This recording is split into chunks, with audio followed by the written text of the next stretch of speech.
welcome to the Monopath podcast. I know at the beginning of podcasts you're supposed to say something about sponsors and advertising. So I'm not looking at advertising at the moment.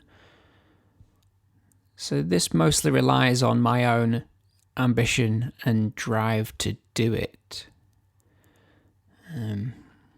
What would be really helpful though is if you enjoy this, if you get something out of it, then you can donate to kind of keep me on track so that I know there's actually demand for doing what I'm doing. Frankly, I'll do it anyway, but still, I would appreciate that. So I'll pop a link for that in the description. Okay. Today I'm speaking with Liam Stokes from Woes Wonder. We get into the creative process when writing music, producing it, and a little bit about art, more generally speaking. Other than that, we kind of focused quite a bit on the difficulties of creating anything. So how to avoid writer's block and good practices for making something artistic. And so without further ado, I bring you Liam Stokes. Liam, welcome to the podcast. Thank you. It's a pleasure to be here. Good. Part of the reason I wanted to speak to you today was about a new project for you, but I'm looking at exploring creativity, which is a bit of a philosophical problem anyway, because it's quite hard to define what creativity is and what it isn't. And I don't always think that people have the clearest sense of what a creative person looks like or how they perceive of a creative person. And so the means of getting to that seems to me to be a lot easier when you go through somebody who quite evidently is a creative person. So an artist. Yeah. Oh, well, thank you. I thought it would be a sensible idea to kind of begin with your new project. So, Liam from Woes Wonder, this is your new shtick. Maybe we could just begin by you saying a little bit about what it is that Woes Wonder does. So over the years, I've been in loads of musical projects and bits and bats going on and bands and all sorts. But, I had a little bit of a break from it. And I thought I'd come back, but not just doing music, but sort of online stuff as well, like reviews on products, like mic shootouts, maybe little bits of blog posts, posting photos that I find inspiring. I'm a very, very amateur photographer as well, so I'll be posting bits and pieces that I've snapped along my way. But there will obviously be a lot of songs, and I'm hoping to do some live sessions and everything. So the name Woes Wonder is going to be the name of my project. That's the name I'm using for online, just because I do like to label with different names other than my own name, Liam, because I feel like once I'm done with one part of my life, I can just move on then to a new chapter, really. Well, some musicians, I know you initially as a musician. That was how our paths crossed. I'm sure it was Asher Vendetta the first time that we met. So that's probably going back best part of a decade at this stage. So I've always known you as a musician. So my interest and my relationship with you has always been on the grounds that I've enjoyed what you do as a musician. But I guess from what you said, I'd be right in thinking that Woes Wonder transcends that to some degree. It's not limited by being just about music creativity. It's something more than that. Is that right? Yeah, that's right, really, yeah, because I think in the past I've just solely brought out music, and I haven't really been one for the online presence side of things really. So I do like to do bits of graphic design as well. So I thought I'd just try and bring both together if I can, and have it all under one little project really.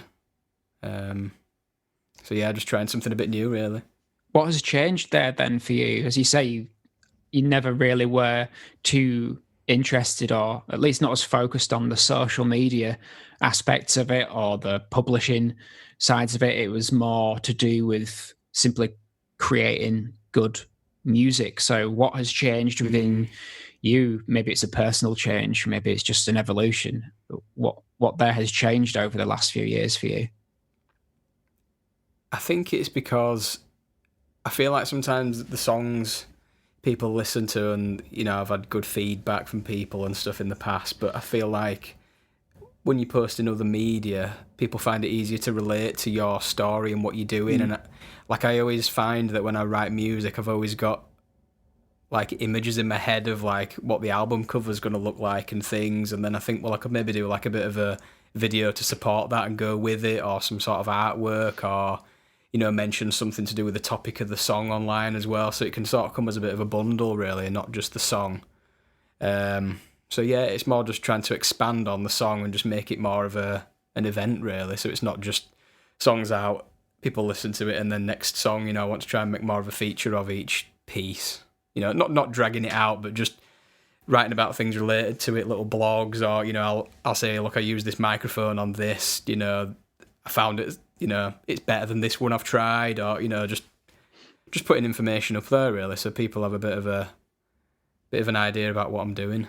There's a bit of backstory then, or a bit of history and context to the music then that seems to grant it a bit more appeal.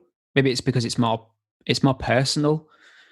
Is that intended, that it's more personal, or is it simply a new way of expressing different skills that you may have accumulated more recently? A bit of both, I think, because like I say, I've had a bit of a break because I've had a lot going on in my personal life. Like I feel like I've developed a lot as a person over the last few years, and I found myself with more time to mess around with different instruments and mess around with different recording processes, and like I'll come into possession of like a little thumb piano, and I've been playing on that and writing things, and it's not just stuck to guitar, which was my primary instrument. So I feel like because I have tried different things, it's probably time to just start posting about different things. And I had an SLR camera that I borrowed, so I started taking photos with that, and I feel like I've just moved on from just music a little bit, so I think it'd be a shame to just keep it to music still. I think it's time to just post about a bit more. It's a bit too restrictive to just say that the only way you can express yourself is musically. Yeah, that's sort of what I'm thinking, yeah. Obviously, I just feel like there's more than just music that you can put out there, especially with the social media. There's many different types of media you can put up there, video, sound, blogs, there's everything now. So I think I should utilise that really if I've got something to put on there. Yeah, no, I totally agree. I suppose that makes me wonder, how do you conceptualize what it is that you're doing with the music? And, I suppose what I'm saying is a lot of people think music is an expression of something, maybe it's like an emotion or a mood or whatever it might be. Are you expressing the same thing then with different media or different instruments? Are you still just using different tools to express the same thing, or is it a different thing that you're trying to express? No, I think it's they're still very much based. The songs are based on, say, past experiences or things that I'm passionate about and that I want to write about. But I do just feel that, because say sometimes when I write a song, I've got in mind what I would like the video to be and what I want the artwork to look like, or what instrument I want to play it on. I think sometimes people don't realise all that sort of stuff goes on, so I think I am going to do sort of snippets of like recordings, so people can see how I'm recording things, and I think, like where I am doing it as well, like, people might think, oh, that's quite a cosy setup, or, they get a certain feeling from looking at a video as to what's going on. And I think that my songs are still have a lot of emotion in. They're all very personal because I do struggle to write just sort of songs about nothing, just sort of made up words and just when it's not about anything. So I think if I can get the songs out and get them all personal and everything to support that, I think that's the way to go, really. Yeah, well, I suppose there's two things I want to ask you there, and the first is you mentioned roughly how ideas seem to appear to you, and it's either you'll have the sense of a song, and at the same time, what a video might look like, and maybe what a design or a logo or an emblem of that is too. How exactly does that appear to you, though? Is it shapes, colors, feelings? What's there? It's normally like specific, like photographs almost. Like I almost see like a scene. Say like I might write a certain song and I'll feel like I'm in a certain place, like maybe somewhere I've been or somewhere that I can imagine being really nice, or say it's about the countryside or whatever. I feel like I'll put myself there, and I do actually see myself in that spot and try and write as if I'm say sat on top of this cliff ledge or something. Do you know what I mean? Like I try and like make everything sound as if I could be there, and then imagine the video being there, and just try and make that link and bring everything together, really. So I do try and very much visualise the whole package, so to speak, and I try and pick instruments that complement what I'm trying to say in the song as well. So I try and just make everything complement itself, really. Is there an example that you could give? I mean, it doesn't have to be too specific, but let's say, for example, whatever you're writing now, what do you see? What was the idea like when it first struck you?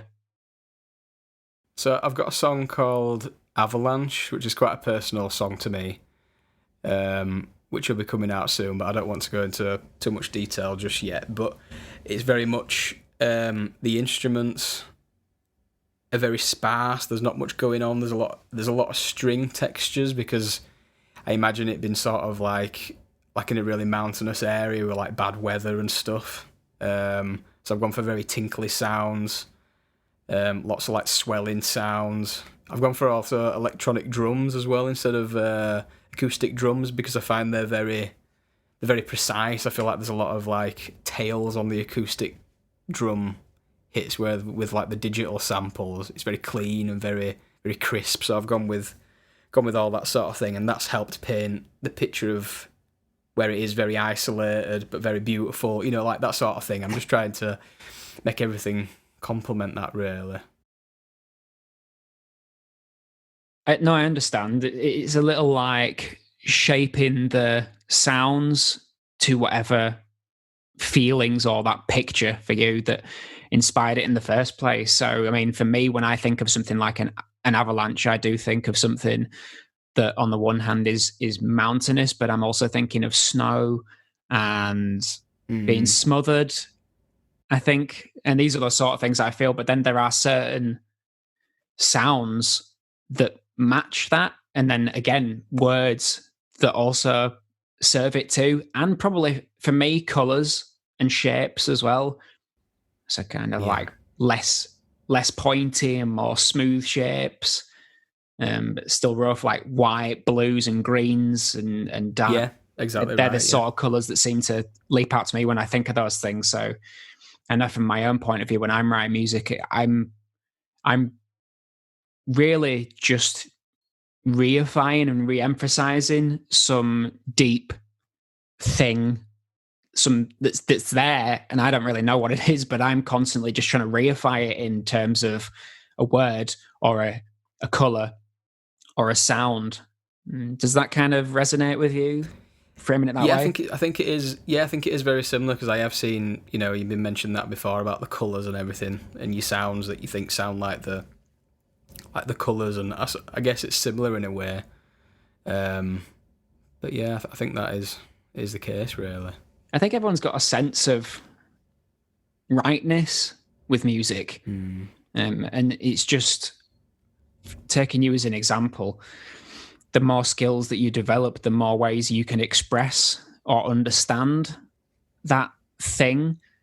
And so somebody who is a painter can understand the same thing that a musician can, just in completely different terms. And I think it changes again when you try to put it into words.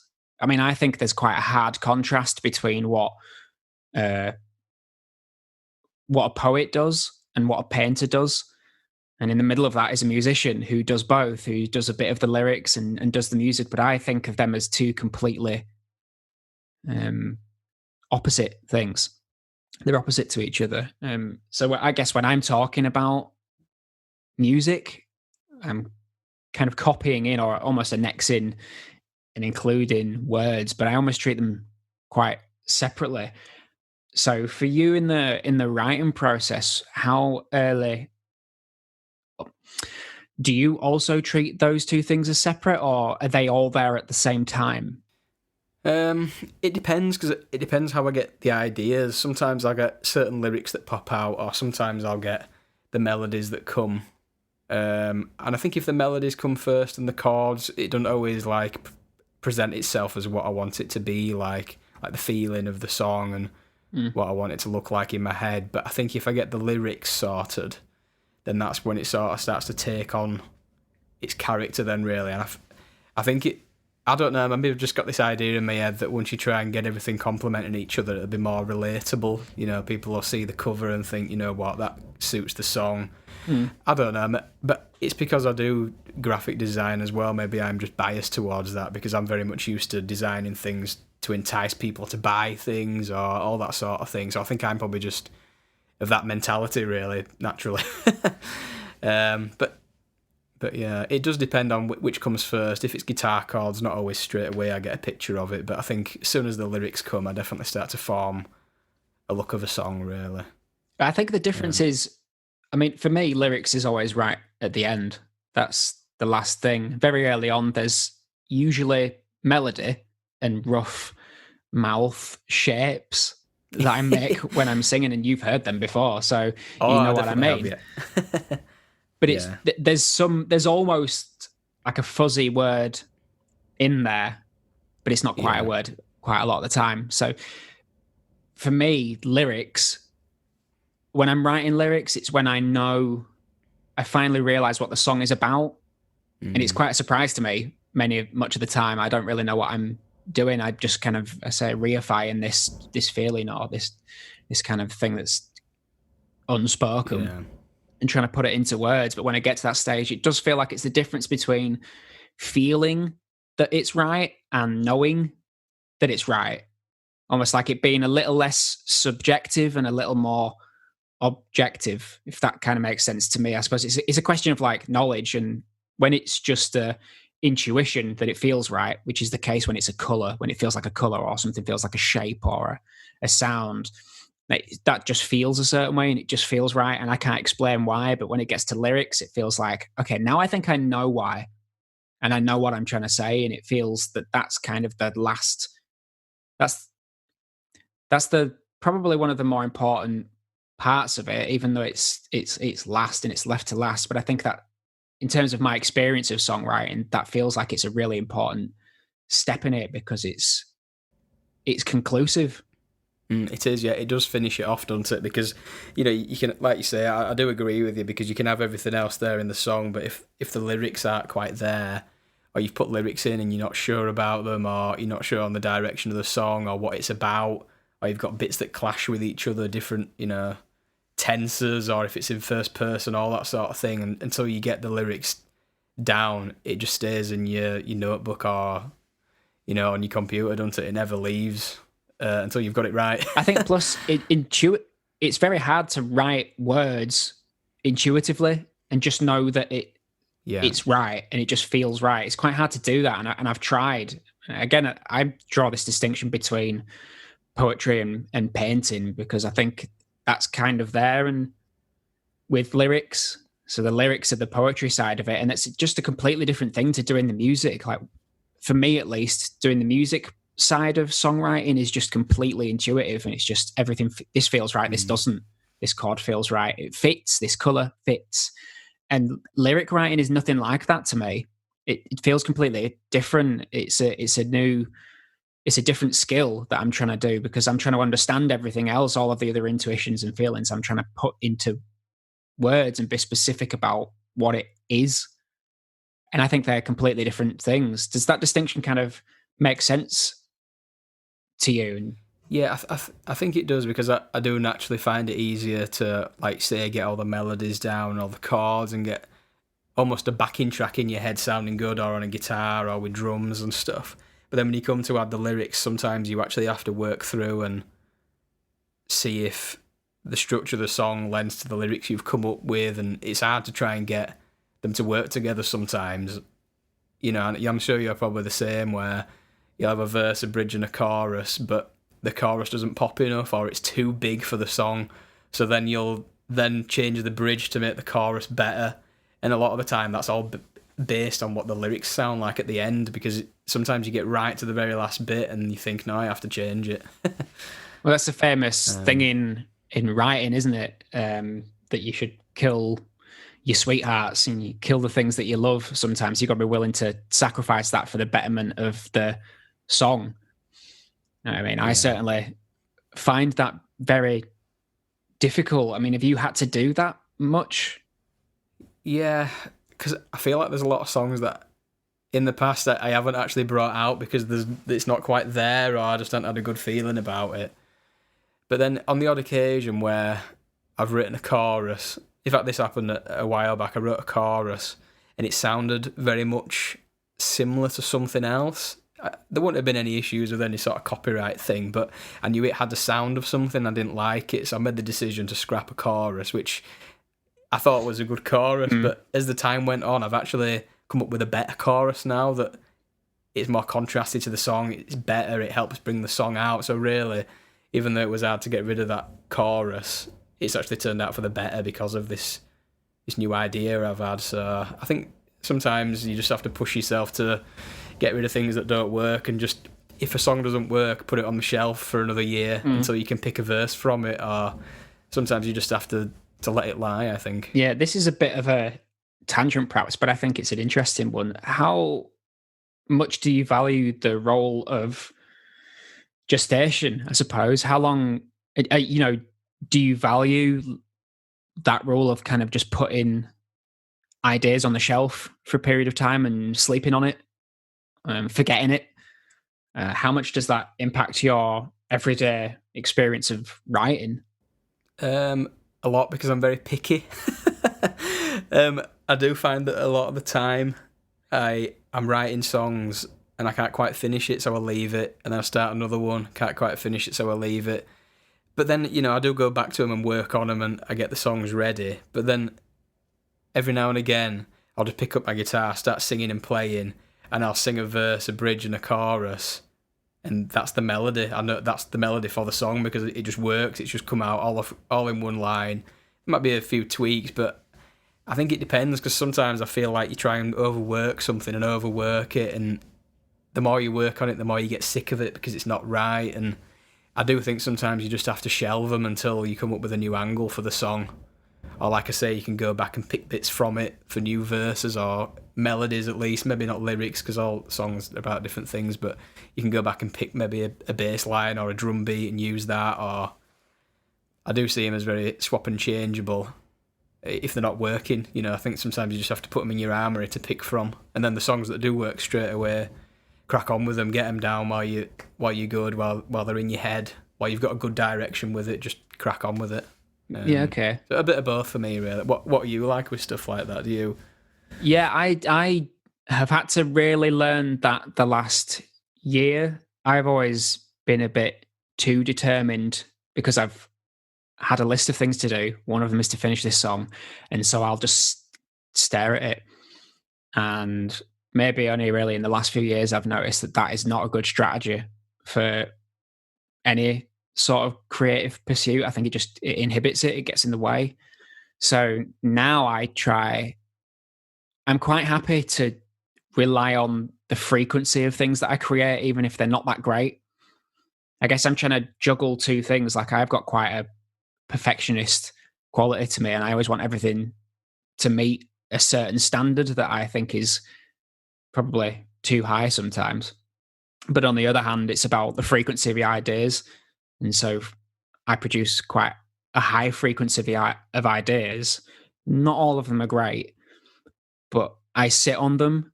And a lot of the time, those ideas merge. And so I might think I've got 4 or 5 different song ideas, and eventually 3 of them are non-ideas, and I don't use them again, and I never do anything with them. And a couple of them end up uniting, or I take bits and pieces from all of them. Something like No, that. I agree with that. I think I'm very similar in that sort of way, because you do just try and get everything down possible, don't you? And pick your ideas out of them. And sometimes in the heat of the moment, you think, oh, that's a really good idea, and then a couple of hours later, you have a little listen, and you think, oh, I don't know what I was thinking with that. yeah, totally.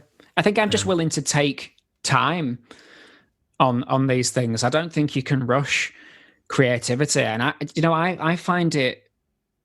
I would find it really difficult if I was in a position where I had to write music to a deadline. Yeah. Or, I mean, I could probably handle a deadline, but I think having a deadline, having a day that this ends, puts a different kind of feeling tone to the whole experience. Whereas what I have right now is there's self-determined deadlines, but knowing that then self-determined and that I can do it whenever I feel like means that I feel empowered in the way that I can do those things that I've just said I should do, and that you kind of reiterated as well, that I should be able to put ideas on the shelf and come back to them later, and rely on me just generating new ideas here and there, and being able to then come back to them another day. I don't know if I would have that so easily if I had the pressure of a record label or some other entity breathing down my neck, expecting me to produce a body of work by this deadline. I mean, have you ever had anything like that? Perhaps not necessarily with music, but with anything else that you've created? Yeah, I do agree, because, like I say, I've had a little break recently over the last few years. I haven't really put much online, music-wise, and I feel like my creative output has dwindled up until recently starting this new project. I mean, I've been getting on with writing songs and everything, so my creative output has dwindled because I haven't had any pressure. So I think I've had the right amount of pressure for me to sit myself down and crack on with some stuff. I've been feeling more inspired because I've been sitting down and writing. But then I did put a little bit of pressure on myself to think, right, I'll have this song recorded by this date, I'll have this song recorded by this date, and then it didn't work because of that pressure. So I think you've got to get a bit of a good balance, because I find that when I don't put pressure on myself, as I've found, I don't do anything. Yeah.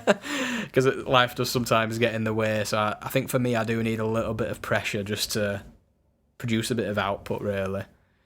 And I think that's why I want to expand just from doing songs, because I find that when you're posting things online and from past experience, you put a song up there and it's good for a couple of weeks and you can post about it, and you might put a video up or a lyric video, etc. But then once that's gone, you've got a big gap then until your next release. So I kind of want to not be having to feel the pressure of constantly just like, putting something creative out like one after the other, deadline, every month putting something out. It'd be nice to just put some more chilled things up, like, has anybody tried this before, this certain software, or I recommend these plugins, just stuff I'm going through every day as I'm creating the stuff, I think that's a bit more of a casual approach. It feels definitely less stressful to me anyway. I think it's a question of types of constraint as well, or sets of restrictions. I always used to identify really as a musician and say that I'm a musician, and so what I create is music. But I actually, over the years, have developed a little beyond that, and I kind of don't really think of myself in those terms anymore. And I haven't really done that since I began doing work as Arthur Dove, if I'm honest, and doing philosophy work. And I found that actually everything that I create benefits from having more ways to express it. So I don't just rely on the music to be creative anymore, and I might go do philosophy. In fact, I do think philosophy and music are nice opposite ends, that they're mutually supportive of one another. If I want to take a break from philosophy, there's nothing better than going playing music And vice versa, if I've been doing music, there's nothing better than to take a break from that than by going and doing philosophy, because you're using a completely different part of yourself, I think, to do it. I think that's good though, because like I do see a lot that you post online. You've got a lot of passions, like say you've got like the tea chat stuff, you've got all that sort of thing, as well as your music and what we're doing now. Say for example with a podcast. And I think it's good because you do get like a little break from each section. So you can say, oh, I've done enough of music today. Like I might just write a little bit on my blog, or I might try this new plugin out that I've been doing while I've been recording, or, I think it's good to have that balance. I feel exactly like that. I mean, right now for me, in my personal life, I'm finishing off my second year of a master's in philosophy. So I'm just doing my last essay before I was on this call with you, and I'll be doing it shortly after as well. And alongside that, I'm rehearsing all of the new music that I've written over the last couple of years on piano so that I can perform it when lockdown ends or some other way, and so that I can go back into the studio and record it. And alongside that, I'm writing stuff as well and researching for my next year in philosophy, which is my dissertation. So I've got quite a lot of things. A lot on. but that to me is that's necessary. And sometimes people say, like, how do you do so much? And I do so much because I have to do so much. Because if I do less of those things, I don't do any of the things that I am doing as well. Because I do think of them as mutually supportive. They're like necessary structure to being me. And you can't have one without the other. So I've just found the more varied the things that I'm doing are, the better I do all of the other ones. How do you feel something similar then with kind of the graphic design and everything that you're intending to do with Woes Wonder and the music and everything else in your life? Do you have a similar outlook? I think so, yeah, because I think with the music, I feel a lot of pressure for it to be right. I feel a lot of pressure for it to be perfect. Like you said before, you're a bit of a perfectionist. I feel like I am as well. So I think if I produce the other media, it's just going to take a little bit of pressure off that, I can put other things out there as well. So it's not just necessarily all about the music. Obviously I'm going to make that as great as I can because that is my main aim, to get the great tracks out there. But I just think it's nice to have the other stuff as well. It is just about taking a bit of pressure off it. Do you know what? For me, perfectionism just gets in the way of honesty and genuine expression. And although I do have a high standard and I think I've got good taste, which is why I believe in the music that I write, the perfectionist part of me, if it's left unattended, it'll just trample over everything else. And I think if I try to just do things that are perfect, I'll never do anything. And the things that I do will end up feeling dishonest in some way. Yeah, almost like it's not from you, or it's not, it's been made by a better version of you, or sort of like someone who's not you. Yeah, I feel it can feel it makes it easier for it to feel contrived and put together rather than just allowed, if that makes sense. Yeah. Which is not really a criticism on anybody else or in perfectionism in general. I just think there is a bit of a discord between perfectionism as a way of doing art and honesty as another. Yeah. And I've probably changed as I've grown older, in particular since I've started doing Arthur Dove, in favouring the latter more. And I try to be more transparent and more honest about what I'm doing rather than what I'd maybe done years before, which was kind of putting a lot of distance between the art and the artist, if that makes sense. What do you think? I suppose this kind of leads on to that, but what do you think is the relationship between an art and the artist who creates it? What's the relationship there for you? I do think that with the art and the artist, I think you do have to have a bit of the artist in the art because it does make it more genuine. Like, people don't want to see something fake. They need to see like a bit of the artist in there.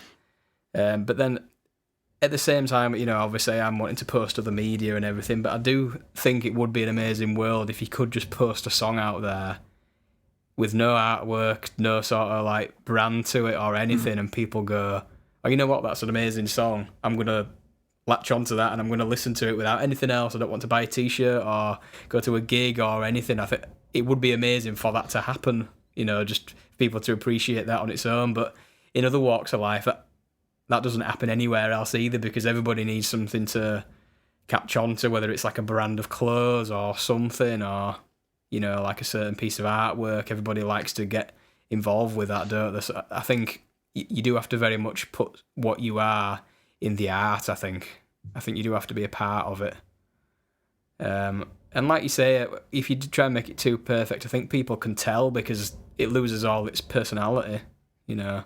Yeah, that kind of makes sense. I mean, I wonder if people, I don't know how much people want to see me in whatever art I come up with, music or whatever. But I think they want to, I think my view of it is that the art, at least, is shared. So for somebody who didn't write the art, they see something else when they look at it. If it's a painting, or if they read it when it's poetry, or if they hear it when it's music, they experience something very differently to me. But there's something in common with me there.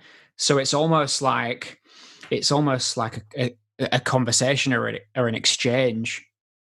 I think. I suppose that's more of a philosophical slant on it, but I do think there's something there. I do feel like it's a shared thing, and I think it's quite a shared experience. Yeah, I think there's famous quotes along those sorts of lines where they say that they're you don't see yourself in the art, or you don't see the art, you see yourself. Something like that. And yeah, I do think that with the relationship between art and the artist, I think there's a little more distance. I don't think there's a personality so much in art. I think there's taste. I think you can see the person's taste in there, and their judgment of whatever is valuable. But I think it's because it's just expressing something like a feeling that everybody else has. I do see where you're coming from, because say a painter who I don't know, painted some sort of like Roman landscape or something, like they might have painted it because it's somewhere that a dear friend might have died and it might be so sentimental, but then someone like you or me might look at it and think, oh, you know what, that it seems like a really happy picture, but you're sort of sharing experience with that picture, aren't you? So yeah, I think it's all about just getting people to to get sort of feelings about it, isn't it, really? And that's the thing as well, like following from your example of if somebody had painted something and it was quite devastating to them and it had a personal history that was different to whoever goes to look at it 10, 15, 20 years later, or whatever it might be. The difference is in the knowledge of the person who's looking at it, and it kind of does shape what they see. Yeah. It shapes the art in some way, but the art doesn't change because the same thing's out there, but the part of us that looks at it changes it in our subjective experience. And I suppose I'm only really saying it just because it's only really just occurring to me. That's a way of looking at it.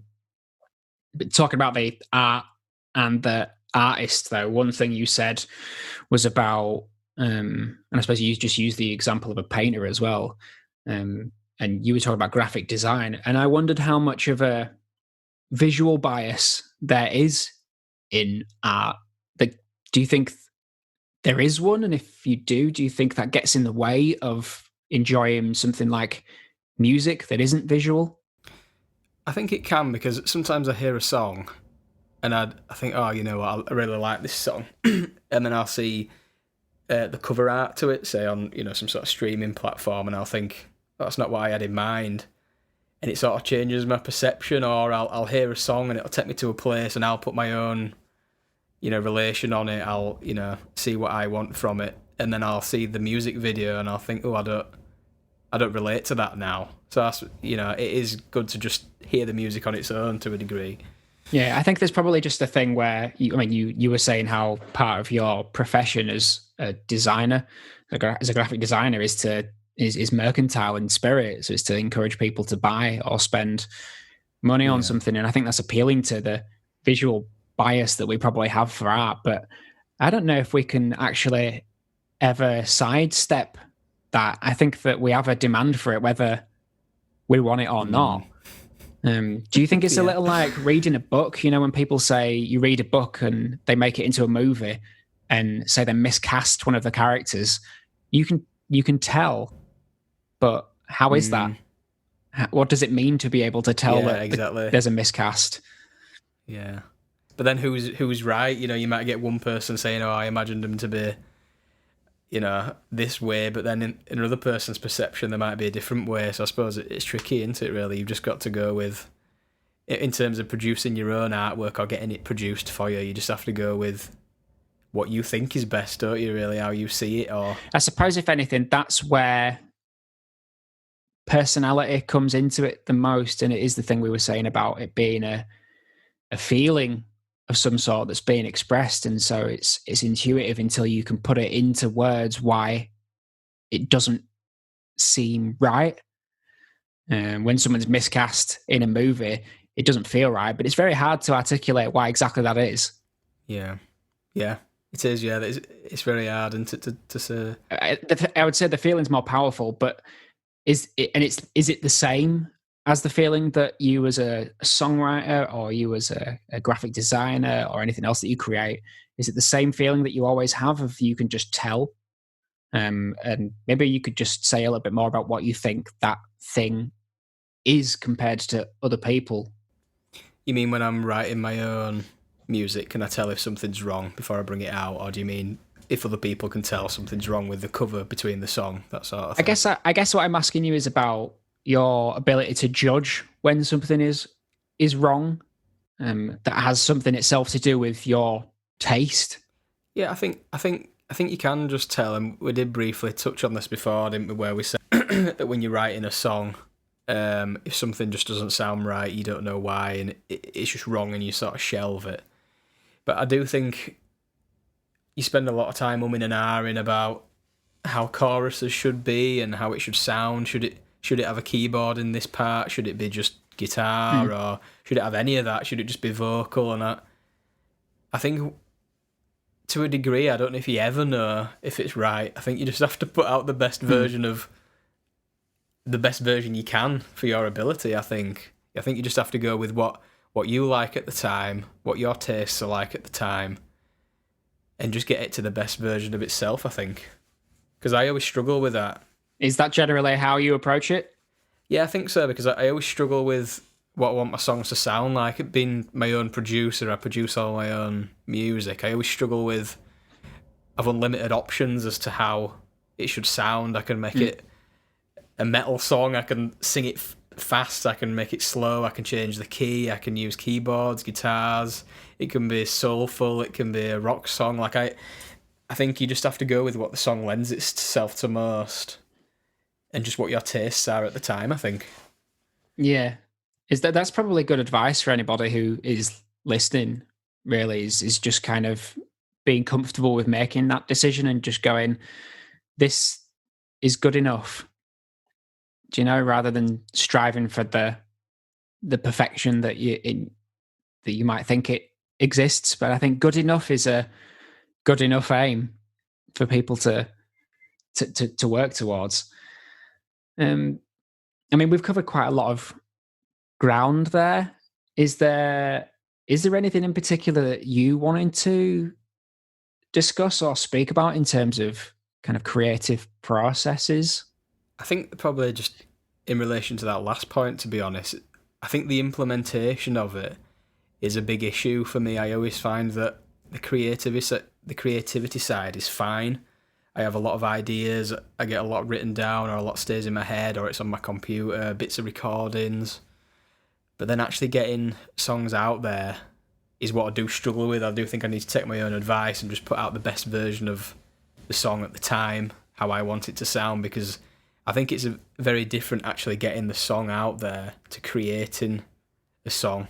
I think it's a totally different step, really. It's like the next level into, actually putting that creative out there than it just being creative at home or in the studio, I think. Yeah, I think it adds another layer of meaning to it as well, though, when you kind of get that social feedback. I mean, partly I would say that because of my views on what art is, and I said it was shared and it's a mutual thing that everybody has a part and an involvement in. So I do think it adds so much more to the experience of the music for me when other people have an experience with it too. Yeah. Um, does that kind of I mean, Yeah. is that Yeah. how that kind of matches how you think about this? Then, I think so. Yeah. I think creativity is good if people can share the experience into it. Really, it also links into what I was saying because I can be creative and it can never leave my house, or I can be creative and post it online and share it with people. But I do think it is better to share it with people and get their views on it. You know, it's nice to hear feedback from people, even if it's constructive, saying, oh, I like that, but I don't like this, or, I think it's just nice to share it with people. yeah, well, you can get lost in yourself a little bit as well, and it can become indulgent when Yeah, it's just you in yeah, your own house doing it. I mean, I feel like I am in the same position, really, writing all of the music on my own on GarageBand or whatever, or with keyboards and stuff at home. I've yeah. got the same freedom, and I struggle to know when to stop or what Mm. things to pick and what things to miss out. I suppose it's a question of how to discriminate and make those decisions. And I guess that would be a piece of advice that I wish I had gotten sooner was, you know, stepping outside of myself a little bit and giving it away sooner.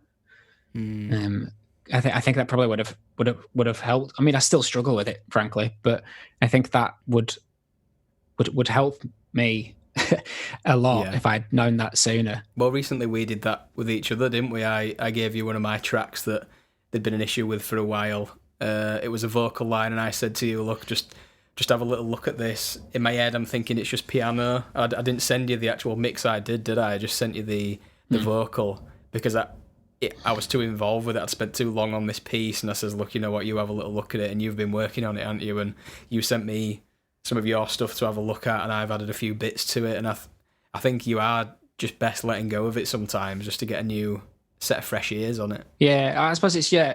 If everybody agrees that the social component of a song is one of the best things about it, then it does make sense to just relieve yourself of the pressure Yeah, of keeping it yours as soon as you can. And so I guess I've been trying really hard to not be so precious about things, which is why all of my all of the demos that I do now are just on GarageBand, and the vocal parts that are on there are just the first cuts of them that I when I was first having the idea, and I don't really go back over that until I'm going to put lyrics down, but I'll happily show people it. But it sounds pretty shit, really, in terms of like the sonic qualities of it. It's a bit naff, but yeah, what do I care? I care if I get the feeling that I'm going yeah, for across. Like the words, all of those things are kind of at that stage irrelevant to the main goal, which is just like, does this feeling resonate with you in the same way that it does me? Like, what's common here, and do you get it? And I guess I have the same sort of judgment when, if you record guitar parts on something for me and say this is the guitar part that I've come up with. Same with any collaboration that I've ever had. You just got a feeling that it fits, that mm, it kind of, if they've got it, if they've managed to get it and do something that you think fits, then it means that what you've done must have been decent enough, because yeah, if it's like a conversation, you've communicated something to them and they've gone and reciprocated that in terms that are consistent. So I think there's a thing for collaboration that I'd always undervalued, and I used to, when I was a lot younger, just say, this is the song, I've written it, here it is, musicians perform. And that wasn't yeah, that never really got the best out of the songs, I don't think. In reflection, it's like they would have been tons better if I just, here's the idea, let's yeah, use each of our skills and flesh it out together. And so I that would be my advice to myself and to anybody, if it was be to be open-minded about sharing it. And I mean, that's why I think the role of a producer is so valuable. I can't produce myself. I can't do that. And maybe that's something we could talk about before we wrap that up. But Yeah. I can't produce myself because of the reasons that you said. I feel too involved at that point, and I don't have the necessary distance or objective sort of clarity. I'm too wedded to this idea being good or that guitar part. I really struggle to step away from the subjective experience of it. So how do you do that? Because that is what you're doing. You're kind of being both the objective and the subjective. How do you do that? With great difficulty, normally. It gets to a point where, because I'm recording and producing my own music, the quality I can get is much higher than if I were to pay for 5 days at the studio to record a couple of songs. I feel like I can get them better because I can spend more time on them in my own comfort of where I am. Mm-hmm. But then it does get to a point where, like you say, that you've only had your own input on the song, so you can get the sound quality as best as you can with your equipment, and you can spend all the time on it in the world, but like you say, it is only your input. Sometimes you do need a second pair of ears, so I do send songs off to other people just to get their feedback, and I have done that for a while, to be fair, sending tracks off to people near finished or quite early on, like say for example that one I gave to you. At different stages, if I think something's not working, I will get a second pair of ears on it. But I do think I should probably do that more often. I at least let someone listen to it at the end. I'm causing you to question everything. Because I do think it is valuable, because everybody's got something to bring to the table. Even just showing a friend who's not musical whatsoever, they might say it sounds a bit all over the place. They might not know why, but then you think, oh yeah, because that bass drum doesn't work with that bass guitar. Or I do think you just need to show someone else. And I do try and show the people, while it's, maybe it's just as I've done a fresh master on it or something, I do try and send it out to at least get some feedback. So you're getting that objectivity from somewhere else. I do something similar. With philosophy work, which is obviously quite dense, and music, I like to speak to non-experts. I think that's really valuable to me. So I speak to my fiance about philosophy work that goes completely over her head if you get into the weeds and into the specifics of it. But if I can explain it in general to her and get her feedback, that's the same as if I show her some music and she can tell me I like that, but without any of the details of why. And that has some kind of value to me, what the average person thinks. I suppose it's analogous to referencing a mix on the best monitors you can get and your laptop. Yeah, it is. If that makes sense. So like the average person is just the laptop. I'm kind of referencing my music on the laptop. It's the same kind of thing that you're getting from it, I think. So I guess, would it be fair to say that for you as a producer, a lot of the reasons that you do that is really because you can spend more time on it, but the objective part of it is it's not of paramount importance to you in that sense? Yeah, I think that's what it is. I think I like to make it my own. I see it as like a little achievement to have produced a song. I know that it's my little baby, do you know what I mean? Like, I have made this, but it's not that I'm against using other producers or other mixing engineers, because I have a lot in the past. Like, a lot of my earlier stuff for previous projects, we have gone to a studio, or I've let a friend record it for me, and I've had great results, but I do just feel that while I'm trying to figure out what sound I want from the song, I feel like I can go through a lot of sound presets. I can try different things. Sometimes I've got in my head how I want it to sound, and another person might not be able to capture that.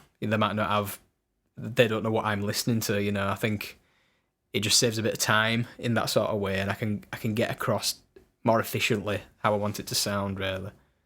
Yeah, it's that same thing we mentioned earlier about knowing when to put a constraint on something. Yeah. And it's as if, like, for you, for the most of the production experience is you figuring out what that song is about and kind of getting the picture in your mind to map to the sounds that you're hearing and the colors that are on the artwork, but it's almost getting in the way if you've got to involve somebody else too early on before you've figured it out. Yeah. That kind of that makes sense to me. I think that's one of the underappreciated skills in writing music or creating anything is the art of knowing when to do things and kind of when to put on constraints, when to take a breather, when to shelve it, when to forget about it.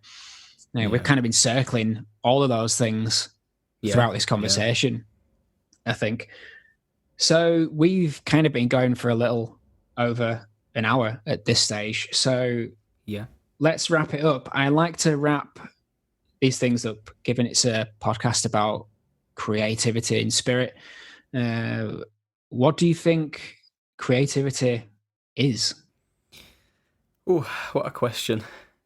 So I think because we've been talking about it, I do think I've realised some things for myself. So I think creativity is separate to bringing something out creative. So I think creating something on its own that's just for you is nice. But I think when you do something creative and share it with the world, it's nicer to get feedback and share it with other people. And I do think creativity is getting input from someone else. I think now we've mentioned that, I think it's been on my mind for a while. I've been trying to send songs to other people to help out with, and like even with you, we've sent songs back and forth, and a few other friends I've sent just vocals to or piano parts. I think working with other people does bring fresh perspective on songs, and sometimes you can just make a song work by getting someone else's input. So I think you've just got to get a good balance of everything, really. Yeah, totally. So your concept of creativity and what it is almost grown. It's expanded to include something else that wasn't in there before. Yes, a little bit, I think, yeah. I think because early on I was very of the mindset that, I think it's all about me. I just want to be on my own, doing my own songs and everything, because I'd been in a lot of bands, and you rely on a lot of other people to turn up and do their bit, and I just thought, if I do something on my own as a solo project, then I'm in charge of everything. But I think you do come to realise that you do need other people's input, and you do need a second pair of ears or a third pair of ears, and you need other people putting ideas in, because you can only think in your head what you've heard already or come up with before. I do think you need to share. I think that's the thing. Yeah. Last few quick fire questions, I suppose. Do you think creativity is the same as artistry? It's a tough one, that. Let me have a little think. I think someone who's not talented musically or art-wise, I think, say someone who's a manager of a company, let's say, and they're planning their day, and they think, if I do this a certain way, it might make my day quicker or something. They can still be quite creative in their environment. Like I can make 2 cups of tea at the same time instead of going back to the kettle. I know that's a really simple example, but I think that is an element of creation, isn't it? But I think with artistry, I guess I'd like to think it's people putting their own personal stamps on things. It's an expression of themselves as a person. So I do think there is a difference, because I think a lot of people can create, but I think to be an artist, you do have to put an element of yourself in it, and it's, There's like a personal flourish to it, I think. I think so, yeah. Yeah. Okay.